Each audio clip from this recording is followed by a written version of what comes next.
Hello and welcome to the Cheese Room Podcast YouTube channel. This is Brendan, your host for the show.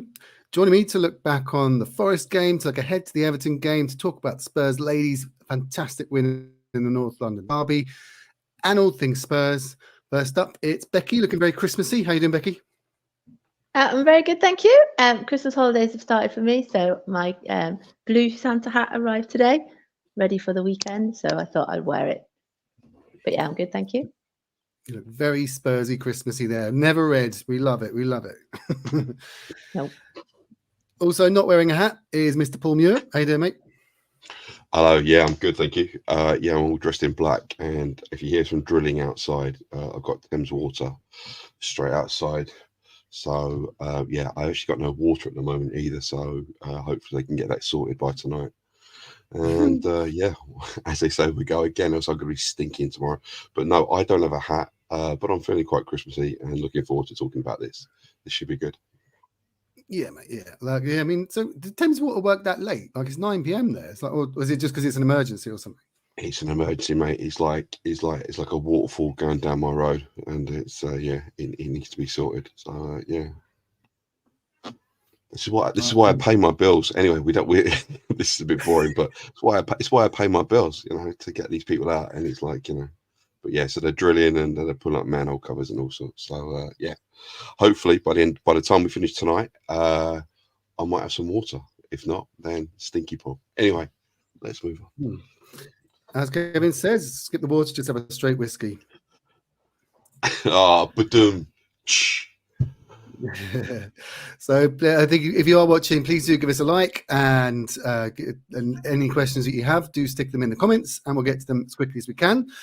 We did an instant match reaction pod straight after the game on Friday, so we're not going to dwell too much on the 2-0 win, but just sort of go through it a bit more pensively, look at the wider picture of what happened there. And obviously we have to discuss the red card incident, how physical Forest were.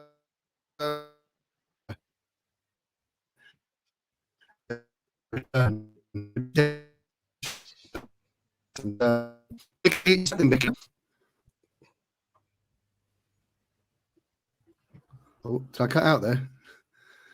You did a little bit, Bren. Yes, mate. I can hear you now. Can hear you now, but you're a little bit all over the place there, mate. Sorry. Yeah, you're right. Yeah, sorry about that. So Becky, you were at the game. How was it there? Yeah, it was great, thank you. My friends picked me up at 3:00, and we got there at 5, and then ended up in the Notts County ground because Hooters was full. I was quite pleased about it. Whoa! What was? Sorry to interrupt. I don't like, but what was full, Becky? Sorry. Hooters was full. That's why I was quite relieved I didn't go. You're making me blush. Yeah, so we ended up in Notts County instead. And then, yeah, got into the ground. If anybody wants to visualize exactly where I was, Kulusevski's goal, I was literally like 4 rows behind where he shot from. That's where we were. But yeah, it was fab. And it only took 2 hours to get home as well. I know I had friends that got back at like 1, 2 o'clock because of all the motorway closures. But yeah, it was a great away win and fully deserved. I thought I walked out of the ground and went, we didn't mess it up. We managed to see it through, and that was quite reassuring, I think. Always helps. What's the scran like in Nottingham? Did you try the football scran there? Not great. No. The chips in Notts County were horrible. Anyone who's not been there before, it's like a triangle. Forest County and Trent Bridge are all really close together on like a series of bridges over the Trent. So the away pub is in Notts County. And yeah, the chips were horrible and the burgers were even worse. So I just had some chips, but I had a liquid evening, so I was fine. Had some Maltesers in the car on the way home. You see, you don't get this on Last Word on Spurs, do you? You don't get this on View from the Lane. It's important. Like it's an important fundamentals, isn't it? This is the fundamental away fan experience. Have that, Danny Kelly. Yeah. I'm sure he's never been to a Hooters. Paul, the game itself, once we got in, I thought we started brightly, then Forest sort of got a bit back into it. What were your thoughts on the first half? Yeah, I like the lineup. Thought the lineup kind of picked itself at the minute, because we're still down to like fairly kind of bare bones. Started well. We always knew that they were going to be up for it. You know, the manager's under a little bit of pressure, isn't he, at the moment? The fans sticking with the players. There's been rumours that the Greek shipping magnate he's not happy with how things are being run and stuff. So yeah, they were always going to like make a fist of it on Friday night. But no, I thought we started really well, knocked it around quite well. Son had a really good opportunity in the first 4 or 5 minutes after himself getting like battered about 3 or 4 times from Mr. Yates, who I'm sure we'll talk about in a minute. But yeah, the start was nice and bright. It's always good to like, kind of get a lot of the positions which we're used to, even away from home. And I was pretty confident after the first 15, 20, 25 minutes. I think you mentioned it at the beginning, Paul just did as well. The Nottingham sort of, they got back into it in a sort of bitty way. What a piece of work he is. Were you noticing that the ref was sort of letting things slide for them a bit? Yeah, I've pretty much said this all season. It seems to be the refs just don't sort of deal with it early on, and then all of a sudden things sort of escalate. And then when they're booking somebody, it's almost like that person's had 3 or 4. But what I did feel in the ground is that Forest were getting all the decisions and we were getting none.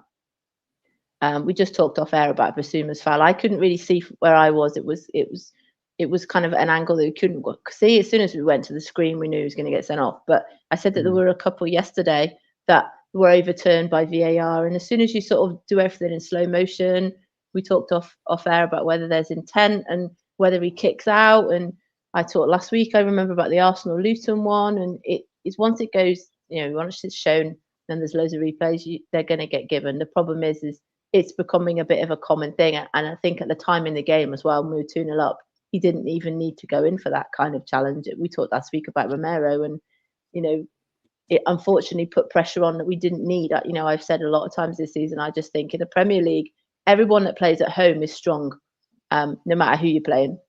And Forest are no different. And you just said there that, the atmosphere was really, really good.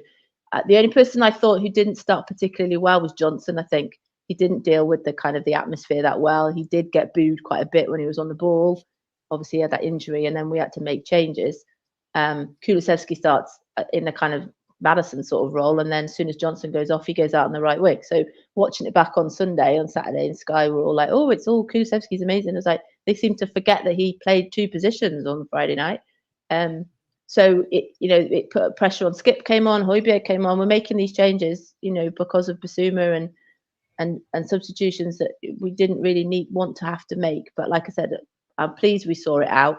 I'm pleased that there was a togetherness. You see the huddle at the start. There was the defender huddle at the end. I was pleased Vicario got a clean sheet. I thought he deserved that. He deserved that at Newcastle. So there were lots and lots of positives. It's just unfortunately the only negatives really were the kind of discipline elements again, because we've lost Udogie as well. Although I do think Udogie's was harsh, incredibly harsh, his booking. Well, just on the Johnson injury, has a player ever been roundly booed by the home fans and also at the same game been given a standing ovation as well? Like it was, because it was quite worrying when you saw the blood. I guess they didn't really show a replay. I was asking in the WhatsApp group to you, Paul, I was like, what happened there? Was it a clash of heads with Bolly? I think it was. Yeah, he's gone up for it. He's gone up. It's the ball's head tennis in the 18-yard box, and he's gone up for a header. And I think he's a Bolly's hit his head, and seemingly he's got, according to Dilworth, he's got 15 stitches. So yeah, which I guess he'll play with the Paul Ince kind of white band on maybe at the weekend. I expect him to play at the weekend, but it was a shame. I'd like to have seen what he could have done. At the weekend. He's been a bit unlucky with injuries. I mean, he pulls his hamstring at Arsenal on his debut, and then goes back to his old club, and that's what happens. But there's a lot of blood on the floor, and I think one of their players, I think Bolly, or even I think it might have been Gibbs White, even called the ref over and called one of the physios or the doctor over. So at that point, you knew it was serious, and it was really bad because his dad was in the crowd. And Sky kept cutting to his father in the crowd, just leave the game. His son is there, literally like leaking blood on the pitch. Like, just have a little bit of nous about you. Don't keep cutting to the dad who was in the away end with people like Beck. So that was a little bit off from Sky, but I expect him to play at the weekend. And I expect to have the same lineup as we started on Friday against Everton this weekend. On the goals, Becky, a good header from Richarlison, and that's what we signed him for, was to get in on the ends of those chances. And Kulusevski, obviously, with the ball. Kulusevski clearly man of the match, fully deserved. But do you think, like, we now know about this injury that Richarlison's been carrying? I've been carrying for a while. I think because last season there was the World Cup as well, that he just was playing through it, getting the injections, but not resolving it. And bearing in mind, it only took 4 weeks, I think he was out for, because it was an international break. Like, why he missed 2 games? Why they didn't think to do this last season? Like, surely they could have found the block where that he could have been treated for this last season, because he does look a different player, doesn't he, Becky? Yeah, or in the summer, I always think these are the sort of things that should get repaired in the summer. Why didn't they do that? Why is it kind of mid-season? You say the same thing with Son, and Son saying that about his getting his surgery. But yeah, we talked last week about how it was so, Richarlison scored his first goal with his feet last week.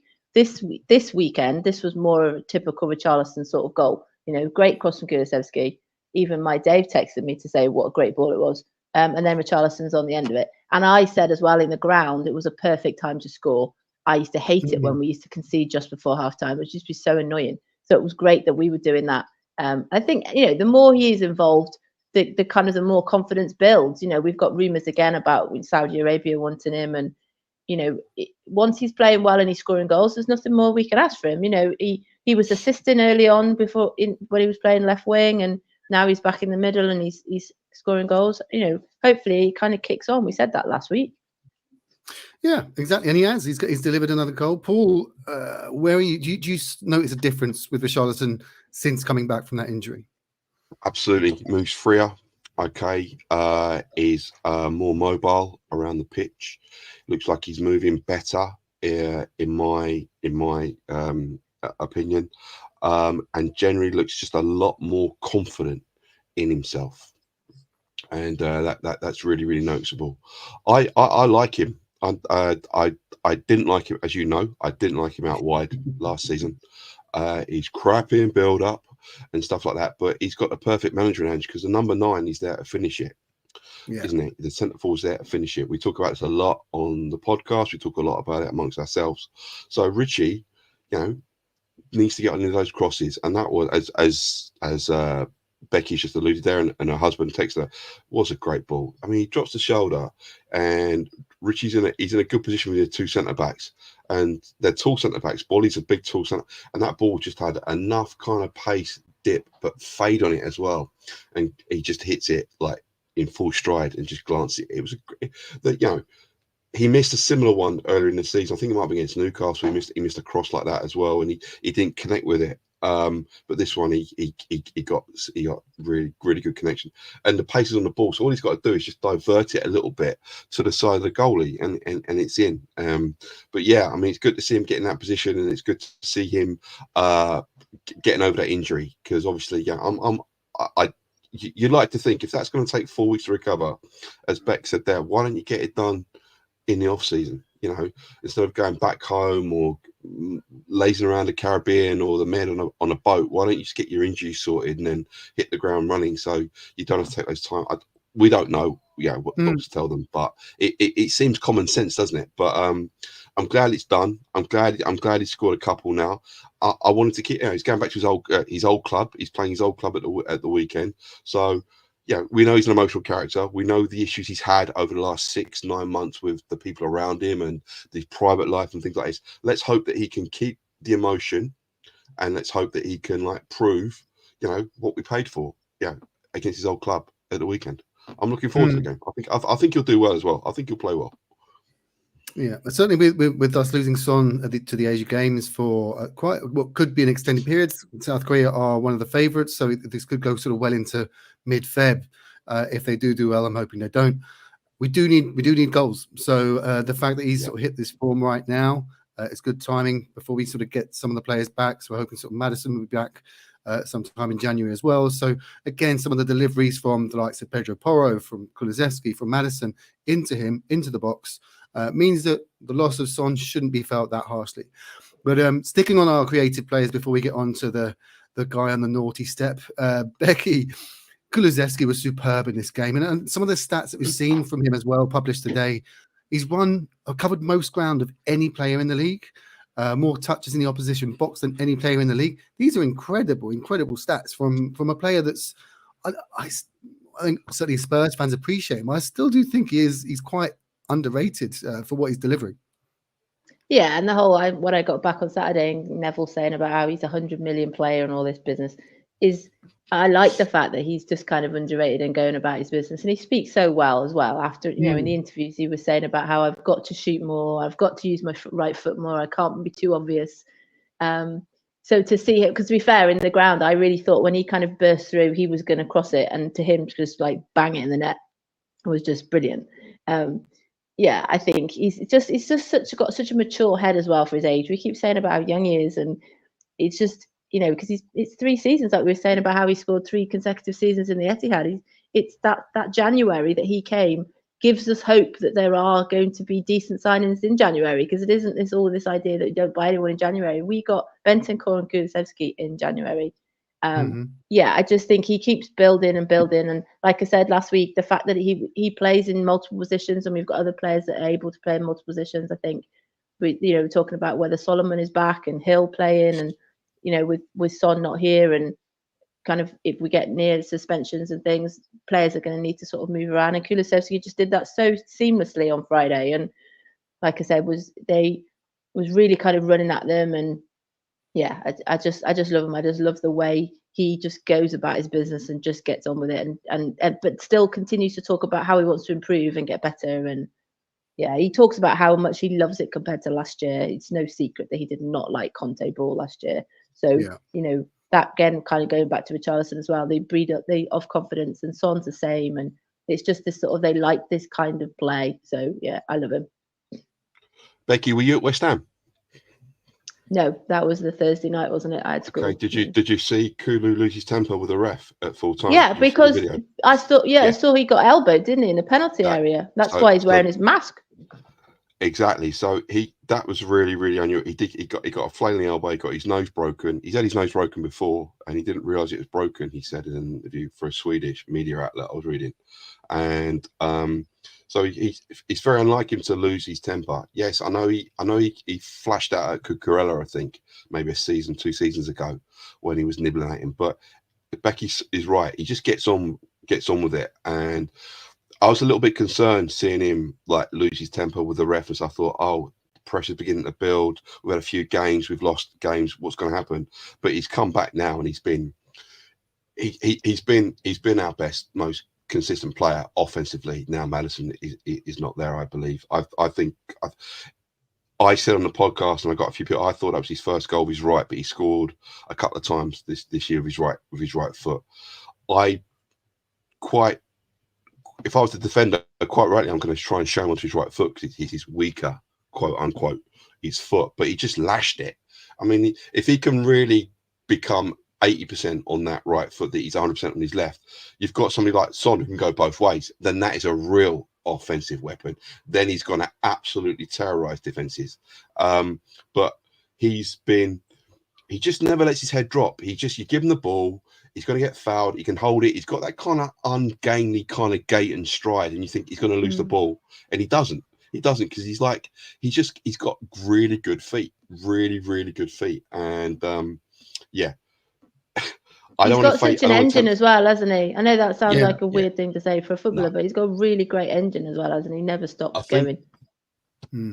Sorry. And we also ignore the fact how young he is as well. He's the same age as Saka, same age as Foden. He doesn't look it because he's a bit of a unit as well. He's a big lad.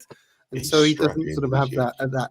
He looks like he's sort of mid-30s, but he's 20, was he 23? So just suits what a future we have with him as well. So he's got to change that celebration. That's all I'm going to say. He's got to change that celebration. Celebration.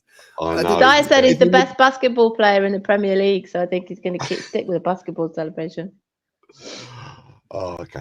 Okay, Americanism. Don't like it. I had no idea it was a LeBron thing, but it's like the dabs. You don't remember they used to dab? It's fine. The dab was annoying. That's not the leg slap thing. I just sort of, like I said in the WhatsApp group, the nearest celebration I saw it to is, do you remember in the 90s when the players used to do the Vic and Bob leg rub, the Ulrika Johnson thing from Shooting Stars? It looked a bit like that, like a.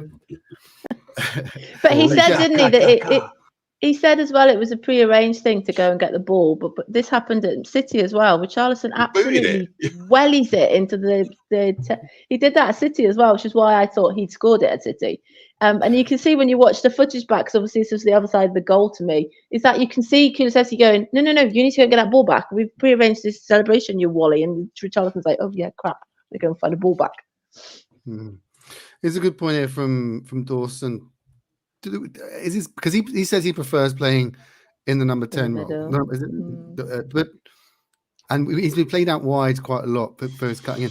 I thought that he, against Villa, I think it was, he was really poor out wide. He kept just sort of not trying to get it into the box, just kept cutting it back to defender, and it was just really, really frustrating. Well, he may be in the West Ham game. He was very good at Newcastle in the middle. Really, he was kind of him, and he was just sort of, everything was going through him. He was kind of really orchestrating everything. So, which is why it's such a shame it was so soon that he went out wide on Friday. Yeah, because he set up the chance for Son as well, really early in the first half against Forest, which he should have done better with by Son's standards. It was poor first touch, I think. His poor first touch, didn't it? Kind of took it too wide away from him. Yeah, but yeah, that's the thing. I think the fact that he is that versatile. I think Ange said it afterwards. It's like he can play 4 or 5 positions for us. So I think Ange really does that. With Ange Ball, you do have to have that sort of flexibility and be able to fill in different positions and deliver, and that's what he's doing. So it's great to see. I think you're going to see the evolution of Ange Ball. I think you're going to see players coming in. I know we're going to talk a little bit about some of the rumours we've got at the minute. I think you're going to see more players being kind of playing in different positions. I think you're going to see certainly offensive players that can play across the front three. I think you can see midfielders that are going to play either side of the 8, being left-footed or right-footed as well. We're going to talk about Todiba in a second. He plays on the left-hand side of centre-back, play right-hand side. I think you're going to see players being bought now that can fit into many different positions. I get the feeling that Angel's a bit more about shape. It's about, okay, if there's a space there, and say, for example, someone is over there, then you go and fill in. Even though you're a centre midfielder, if there's a space on the right-hand side, go down the right-hand side, give us the shape that we want. Doesn't matter if it's not your position. I get the feeling that Angel's going to evolve that way. I could be completely wrong, but I get the feeling that he's more about having a set shape rather than having set people, being a right forward or a centre. You've been bought as a centre back, so that means that you can only play like in those 2 positions. Sometimes you can move into midfield, you can carry the ball, you can even pop up at the outside of the box like Romero does. I get the feeling that we might be looking at a bit more of that, as you guys have alluded to. Sorry, just a point I want to make. Sorry. Is it a good point then to talk about Davies? Because I said in the first half that I thought Davies was my man of the match. And I turned to my friend and I said, Davies is man of the match, but I don't want to jinx it. And obviously it was Kulusevski and Vicario and Davies between the 3 of them. But yeah, Davies is another one, isn't it? We talked about, and I think Ange said in his post-match, didn't he, that, remember, he's moved into centre-back position. He's a full-back. And I thought Davies, again, much like Newcastle, was on the end of everything. He didn't have that kind of incident that he had at Newcastle on the 0-0, but he just got everything in the air. He was just, when we needed it, because like you said, Forest are quite a tall side, and particularly when they were doing all those long throw-ins, Davies was just, he's got Romero next to him, but I just thought Davies was excellent as well on Friday. You got to everything in City as well. Sorry, the goal he got in front of Haaland, diving header. Remember, he played really well in that game, and he set up the Giovanni Lo Celso second goal with a diving header in front of Haaland. As I said, Davies gets unnecessary criticism from a lot of our fan base. Which is not needed. He's been in the club a long time. Just because someone's at a club a long time doesn't mean they deserve to be the scapegoat. And Davies has been the scapegoat. He's been a symbol of kind of our failed kind of recruitment and policy of getting players in and getting players out. That's let's have it straight. That's not very clever to say that. It's also not entirely true. Davies is very, very good. He gets the very well kind of good comparison, I think, with someone like James Milner. James Milner, had Saka up against him yesterday, didn't do too bad. Collected an early foul, whatever, but he stuck with his task and he didn't let his club down.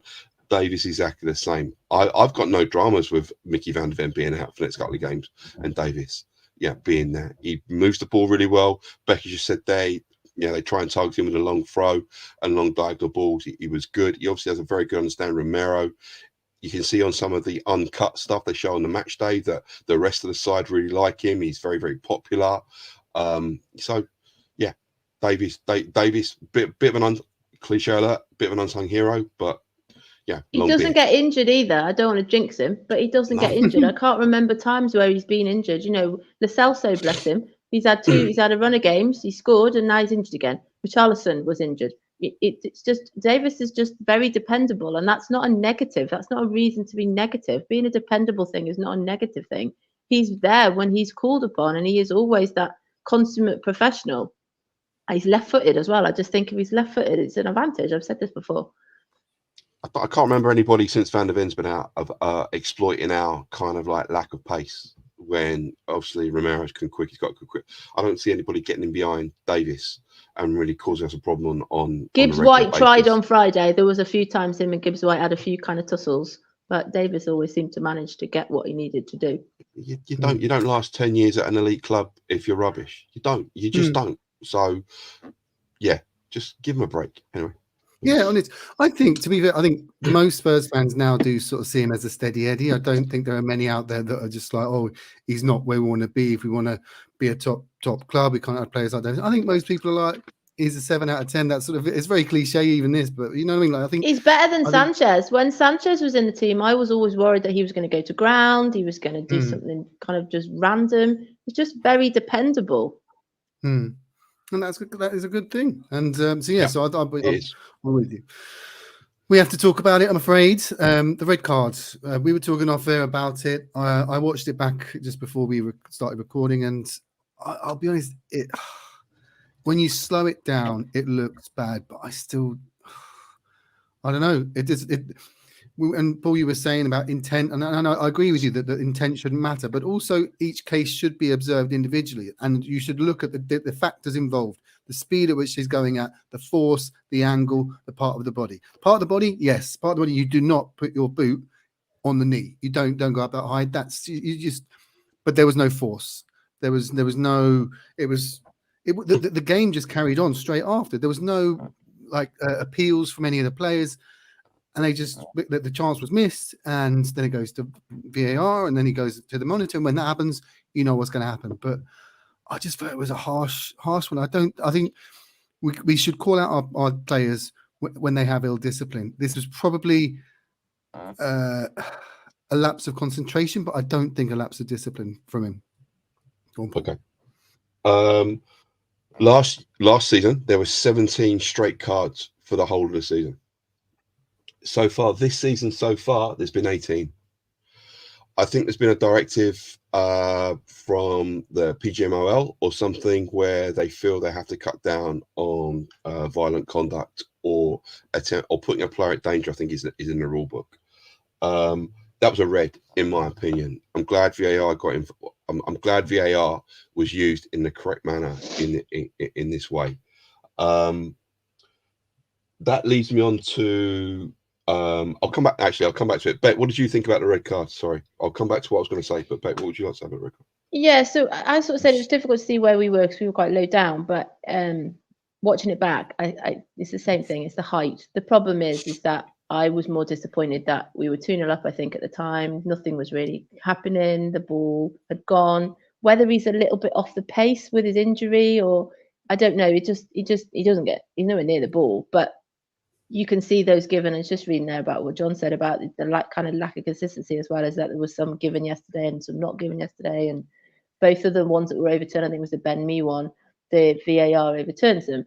It was just, for me, it's a little bit, it's like we said about Romero, it's just unnecessary. And it kind of meant that we had that sort of, that last sort of half an hour with all the injury time where it could have got a bit, he's lucky, Bissouma. He's got sent off against Forest and Luton.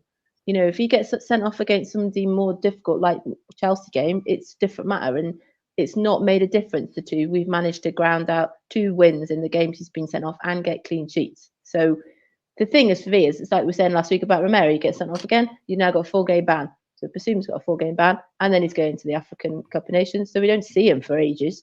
And we had a discussion going out of the ground, touch wood, any wood I can find. We've got Maddison and Bentancur and Sarr all fit. Does he struggle to get in the side, middle of end of January? So we want the rotation, but that's the thing he's got to think about. But whether there are other things going on, he's not quite been himself since Luton.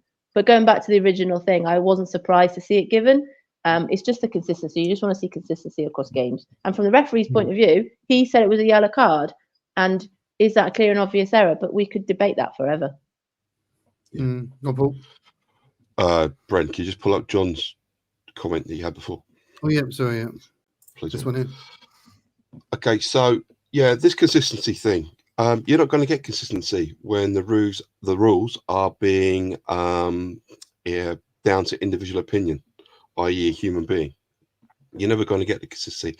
There's never been consistency in the game for the last 25, 30, 35 years.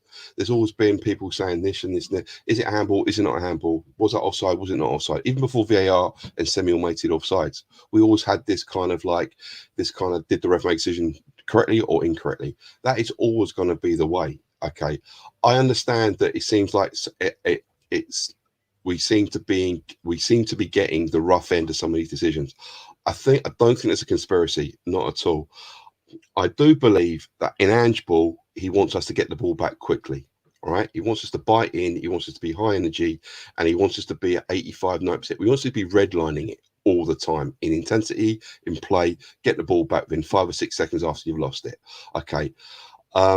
Bissouma takes a bad touch. He takes a bad touch on Friday night, and he tries to get the ball back, and he wants to get the ball back because I think his manager expects him, 1, not to give the ball away in such a cheap fashion, and 2, to counter press and get away. We've seen Bissouma make mistakes before.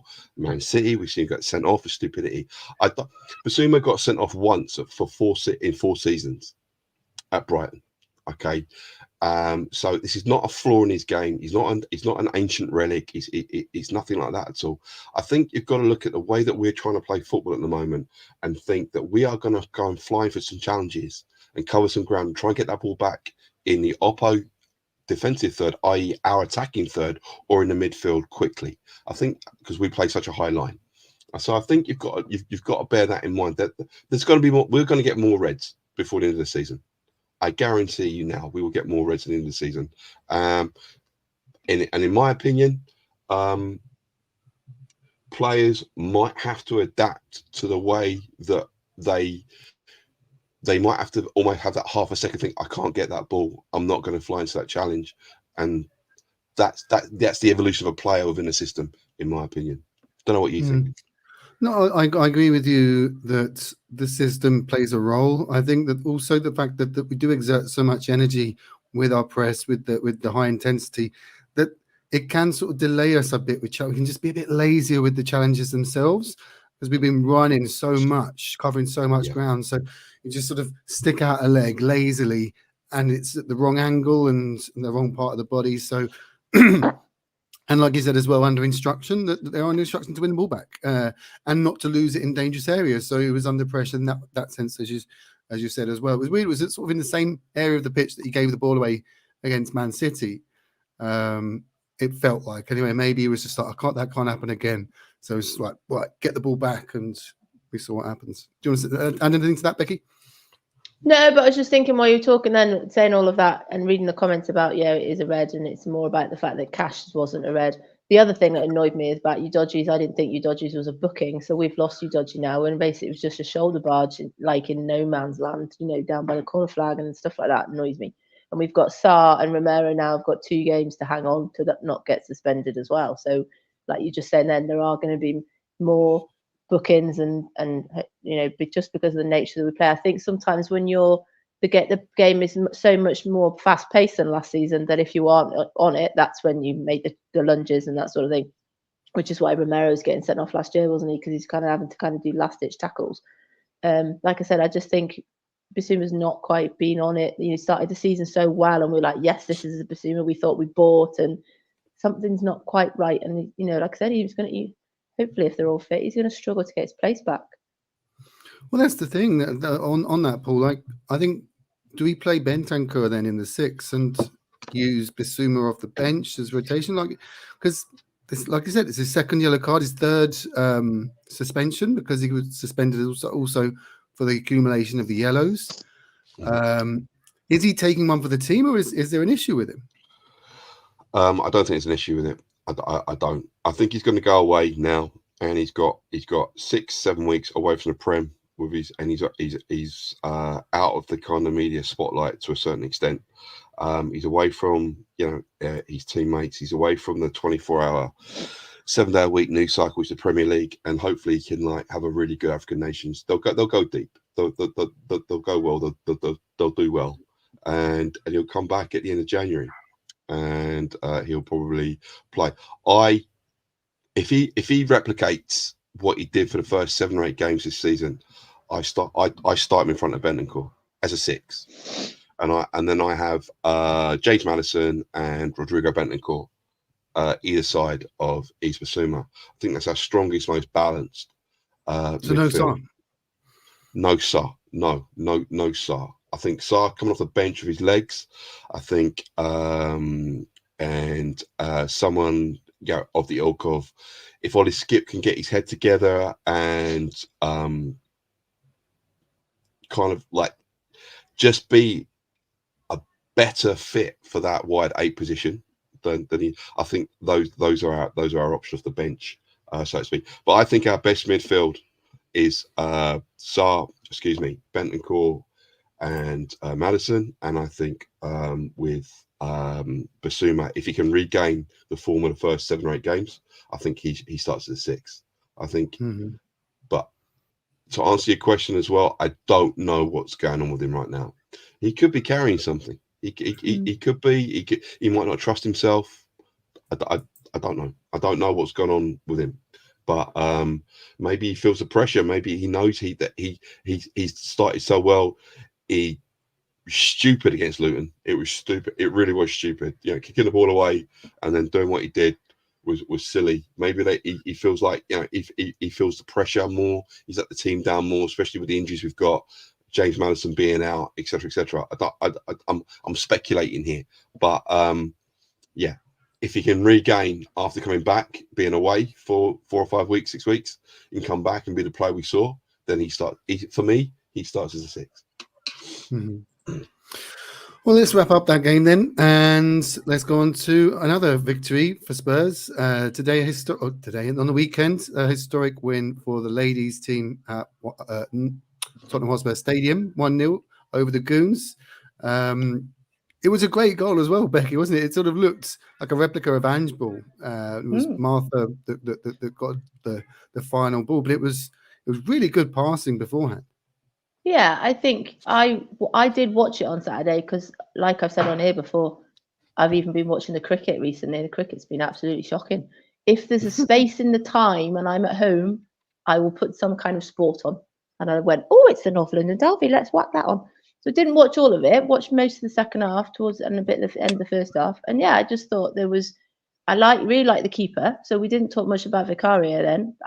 Seeing Vicario's knee save right at the end was just epitomizes Vicario for me. But the women's goalie, she played, wasn't Spence, was it? It was someone else who played. But she did really well. And you've got to have those kind of games if you're going to beat Arsenal 1-0. And the fact that they haven't won, in a WSL fixture, and normally they get battered, and after losing 4-0, I think it was to Man United last weekend, and then they lost heavily to City. I just think it's great. All the flack that I've been hearing about, there wasn't a very big attendance and blah blah blah. I just think it will build the game. It will build. If you put them there, people will come. It's not on the set par of the men, but that's not a reason to poke fun at it either. I think it's a great thing that they have it in the South Stand. I was like spotting where I would be sitting, and like I said, you could really see the kind of culture of the club is kind of coming through. The way they were playing is the way the men's playing. The under-21s have won again tonight, and I just think it's that kind of, you can see that what Andrew's talking about, the culture of the club is changing. That is what's happening. And to be fair to Sky, the pundits were really positive about Spurs afterwards and saying, that they saw the game out. That if anyone did watch it, right at the end, the Arsenal goalie went up for a corner, and we should have scored right at the end, but she didn't hit it early enough, and the defender came and blocked it, so it should have been 2-0. But yeah, I just think there's no, I know it doesn't need to be criticised. It was a great win, good for them. You support the men's team, support the women's team as well. Yeah, I found that odd about the criticism of the 22,000 I think the Goons had like 50, 60, and I think people are maybe using that as a yardstick. But 22,000 for a WSL game, bearing in mind the average attendance is what, 5,000 in a 9,000 capacity stadium. So it looks a great day out, Paul, didn't it? Yeah, I mean, obviously they have the lower tiers, and as Beck said, they have the South Stand. They have the South Stand as well. It's a really good opportunity for people that might not come to the stadium for whatever reason to come along. I watched the game. I thought, we rode our luck as well. Beth England, 150th league appearance as well. You can see, as Beck and yourself have alluded to there, that there's a philosophy now throughout all ages and all sexes in the club. We are trying to play on the ball. Their manager speaks very similar to Ange, uses words like bravery, uses words like entertaining, uses, kind of like the same kind of tactical terms that Ange uses as well. I'm not saying he's an Ange clone and disrespecting him or the game that way. I'm just using it to highlight that there's a philosophy coming down. There's no silo now, men's game, women's game, and junior ranks. It's all together now. It's like it's one big kind of factory, so to speak, where we're churning out this kind of like product and this philosophy of playing through all the ages, which I think is really, really good. The goal itself was lovely. I mean, passed it out to the left back thinks it in the midfield. We beat their press. We're away. Our third person supporting run at the edge of the box. She slots it in. It's like fantastic. If we scored that, it would have been like, that's total football. I don't think it's getting the respect it deserves in the game, so to speak. There's a little bit about it on the BBC. The Guardian picked up on it. I think Eurosport or one of the websites I picked up did a decent article on it. But Beck's right. You support the men, support the women. None of this kind of like it's a second-rate product or anything like that at all. It's going to evolve. I went to see some of the games at Leighton Orient when they were there at Brisbane Road. There's a good standard there, and there's a good hardcore following as well. The ladies always come over to the stand and get their photographs taken with families and stuff. Ash Neville's just had a baby. Her husband was there. Her partner was there with a child and stuff. It's actually really, really nice. And long may it continue. But it's a good quality product. It's good. And if I could get to more games, then I would certainly go to more games. But I don't know why the attendance was maybe not as high as it should have been. Don't know, maybe one of the Saturdays before Christmas, a couple of weeks before Christmas. I don't know. Maybe people working. Was it on TV? They could have thought it was on TV. I don't know. But to use it against because it wasn't 60,000 down the Seven Sisters is I think that's just a bit disrespectful from people saying that, but not saying you were saying that. I think also as well, Spurs, they know that they're not at the same standard as Arsenal yet. It is a different, even I don't know a great deal about the WSL, but I know that you've got your City, you've got Chelsea, you've got Arsenal, you've got Man United to some extent. Liverpool seem to be doing quite well. There are more established WSL teams than Spurs, and Spurs, I think is it only 4 seasons since they've got promoted as well? So they know they're not at that level yet. But to kind of use that as a reason to criticise them, I just think is silly. Just take it for what it is. It gets more people to support Spurs. It kind of highlights the profile. We're going to attract a better quality of players the better we are. And I just think enjoyed it while it's there. I just don't think there's any point in criticising it at all. Yeah, no, that's like I said, we enjoy it. It's we support all of our teams. So yeah, it was great to see, and I think the turnout maybe that, like you said, it is just before Christmas. It maybe the club needs to do more in terms of its ticketing, offering better pricing, family packaging, etc., to make it a day out for families that may not be able to afford to go to see the men's team. So, but yeah, it was great to see a great day out for everyone. Let's move on then to, before we get on to transfers, let's just quickly look ahead to the weekend's game against Everton, who are on a bit of a run, 4 wins in a row since they had their 10-point deduction. But their wins that. Sorry, 4 clean sheets as well. 4 clean clean sheets. If we go back to Vicario's got 5 clean sheets. He should have 6. It should be 6. He should have had one at Newcastle. He's got 5. Pickford has got 4 in the last 4 games. So this is going to be quite tricky, I think. Watching Everton, I think, was it yesterday or Saturday night? I can't remember. They're really good in the air from set pieces as well. And a few people on Twitter going, yeah, they're really on a kind of crest of a wave. We normally do quite well against Everton, certainly at home, but I do think we do need to kind of switch on. I think looking at the way Villa, I'm not saying Villa and Everton are the same, but just that goal that disallowed from Ollie Watkins that came from a set piece. We conceded, I think, from a set piece, or Wolves as well. That's what we need to kind of really be on it for Saturday. It's nice it's a 3 o'clock game, so everyone's moaning about early kickoffs and Sundays and whatever. It's Saturday at 3 o'clock. Hopefully everyone will be in a nice festive mood. There'll be a really good atmosphere. But yeah, I don't think it's going to be as straightforward. I think it's going to be quite tricky. Everton are definitely on the upward. I think they're using almost the points deduction as a kind of driver for them in every game. So yeah, I think I say in every game, if we score early, we can kick on just like we did at Newcastle. But I do think we are going to have to be really on it. There might be a few sort of early chances we need to be really good with. I think Vicario, I completely trust. As I was saying on Friday, he's just such a calming presence to the defence.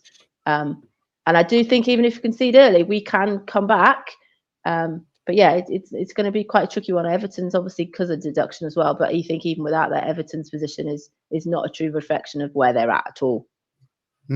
Yeah, they started the season well in terms of performance, but they just weren't getting results. And since, like I said, strangely, since the points deduction, they have used that as a sort of us against the world sort of approach to games. So, but the teams they've beaten, right? So they beat Forest away. We know we can do that too. They did beat Newcastle again at home. Again, we know how that goes. They beat Chelsea at home, and Chelsea. I watched most of that game.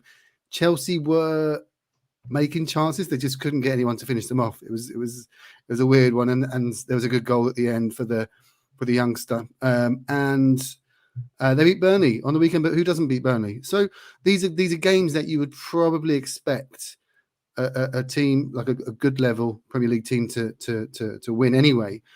But it's a bit of a worry, isn't it, Paul, that they're coming at us with a bit of form and with a point to prove. Yeah, they've got. I watched the Burnley game to see if Company will last. I think Company is a dead man walking right now. I don't think he's going to last a lot longer. Getting back to Everton, yeah, the formation's 5-4-1, wasn't it? It's like obviously Godfrey Keane and Tarkowski, 3, fairly decent journeyman kind of like centre backs. They know what they're doing, and they got Patterson and Billy McNeil. I've been really impressed by Billy McNeil. I think he could play at a higher level club than Everton. I think he offers them quite a lot going down their left. And then the midfield, Dwight McNeil. Sorry, not Billy McNeil. Excuse me, not Dwight McNeil. I beg your pardon. Thank you. They got Harrison, who they got from Leeds, and Decore, Onana. Sorry, I've been waiting to say that all day. Garner, and then obviously Calvert-Lewin, who is deadly in the air, as Bex said there as well. Yeah, they won't get much of the ball against us at the weekend, even with the players we're going to have out. I don't think they're going to get much of the ball. I think it'll be from a set piece, or it'll be a long ball up, and it'll be working off Calvert-Lewin. I think we might see a middle to low block from them. Yeah, obviously they've got that togetherness from the point deduction. They feel hard done by. Dyche is no mug. He was very good at Watford. He kept burning the league, as we all know, and he can set a team up well. But the way we're playing at the moment, we're going to be playing at home. Last game before for Christmas, I expect to be quite a lot of people there. We should be able to handle them. I'm fairly confident about this. I'm fairly confident we've got enough to see them off quite well. But as you say, they're on a run of form. They'll come with a little bit of confidence, but it's up to it's up to us to knock that confidence out of them like early. Mm-hmm. So we should do that. They also have a EFL Cup quarterfinal tomorrow against Fulham, which could work in our favour. Obviously, with us going out the cup to Fulham quite early, Fulham, meant that we can arrive at the weekend a bit fresher than normal. Let's get predictions then, Becky. What do you think the score will be against the Toffees? I was really unsure at Newcastle after the highs of City and then the lows of West Ham. It was like, what do we do with Newcastle? And then we blew Newcastle away. And like I said, it should have been 4-0. Yeah. Just reading the comments there. We have got the quality to beat them. Just watching that Everton Newcastle game though, Trippier was all over the place, much like he was in our game. I think, early goal. I'd have a goal North Lower. Goal I can't see. Have a early goal I can't see. And interestingly, can I just say, they showed replays at Forest. You know, I always say we never show any replays in our stadium. They showed replays at Forest. It's not fair. Let's have a goal down the other end that I can't see. And then maybe we'll kick on. I don't know. It's like anything. I've said this at most games. We could have all results are all possible for Spurs, aren't they? And that's not because it's like a lack of energy and, you know, we're poor. I just do really think any result, but looking at what people have put in the comments, 3-1 to us. Yeah, we haven't won a game 3-1 yet this season, so no. I always predict that, and we never get 3-1. Not that we don't win, we just never get 3-1. But I always my automatic sort of prediction always goes 3-1. How about you, Paul? I think we'll do them 4-1. I think there'll be 2 goals on the right hand side towards the north stand, just for you, Becky, and then I think we'll score 2 from the left hand side, shooting towards the south stand, and Calvert-Lewin will get one from a corner or something like that, because it'll be something like that. And I expect Pickford to shout at members of the crowd at least 12 times in this game. So but we'll win 4-1. So 3 points. So does Pickford do that? Does Pickford interact with the crowd? Because we used to have that with Seaman. Like whenever I went to games in the late 90s, I'd always sit right behind the keeper in the Paxton Road end, and we'd always give shit to Seaman. And he'd all like the Naeem from the halfway line, etc. And he'd go, oh. And then we did the same to Mark Bosnich, but then it went very, very different to how Seaman took it. But does Pickford interact with the supporters as well? Yeah, he kind of fist pumps, doesn't he? And kind of like, you know, claps his hands. And I just remember last year he fouled Kane, didn't he, for the penalty? Yeah. Because that was after Kane missed the penalty in Frankfurt? And then it was the same end. And I remember all of us were saying that. I remember standing in the South Stand for the Everton game in the position where the ball ended up after the Frankfurt penalty. If Pickford's all erratic like he normally is, he could be taking Son out. It could be all sorts. But like I said, he's had 4 clean sheets in a row. That's no mean feat. So I'm going to go. I quite like Daniel's score here. I'm going to go 2-0 as well. I think that we've had the problem with height all season, and we've dealt with like City away. Like we dealt with them. Well, I know they scored 2 goals, but no, I think we can do them. I think 2-0. I'm going to go for. Before we wrap up, do we know who the ref is yet? But sorry to interrupt, mate. Do we know who the ref is? Don't know. They're all useless anyway. It doesn't matter. Does it matter? Some bastard that hates us. And anyway, it doesn't usually matter who the ref is. It's who the VAR is. Beck's on fire tonight. Hooters, parts of the ground she wants to score from, where the ball ended up in the south stand. Beck's on fire. That's because I'm asleep. I had a lie-in this morning. That's why I didn't go to school.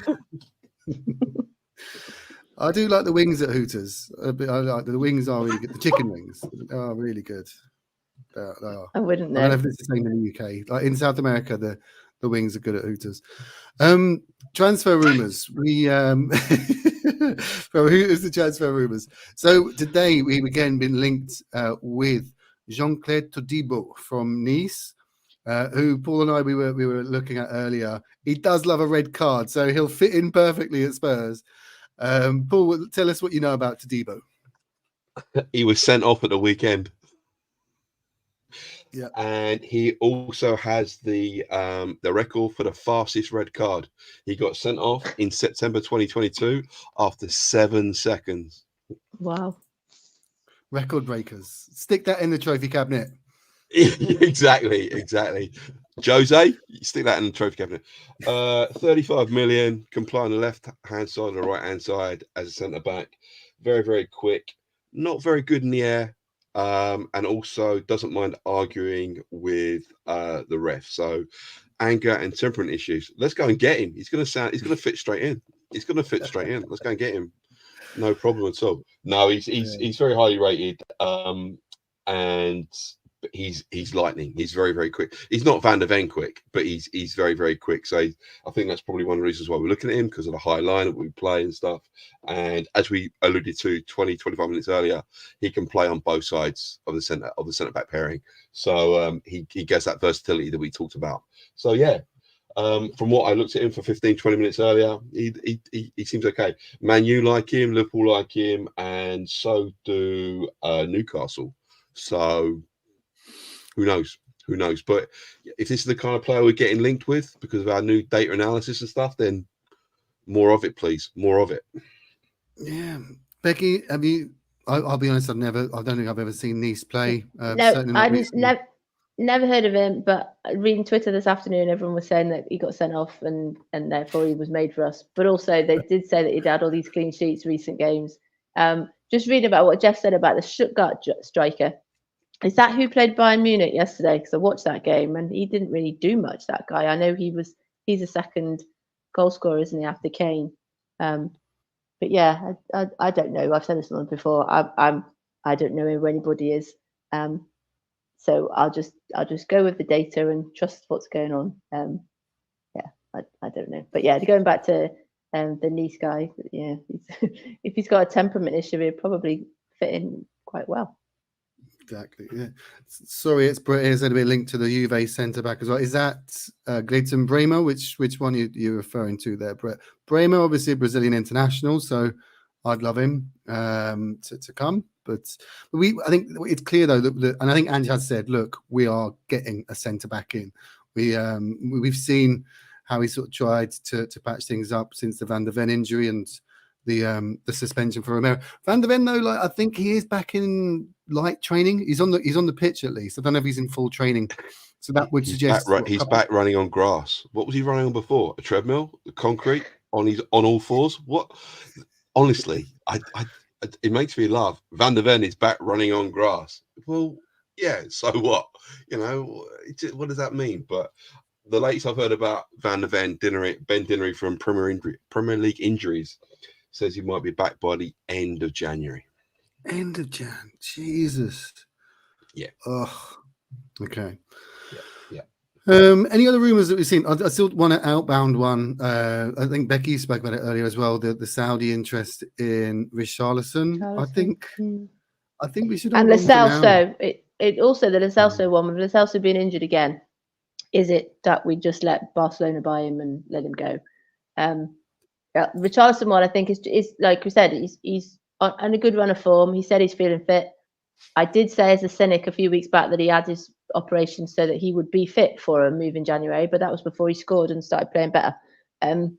So yeah, I think when he wasn't playing the number 9 and Son was playing the number 9, he probably did think, what am I doing here? But now he's playing in the number 9 position. Maybe Ange feels he's fitter now and he can move and he's got the flexibility and just feeling better in himself to play the number 9 physically.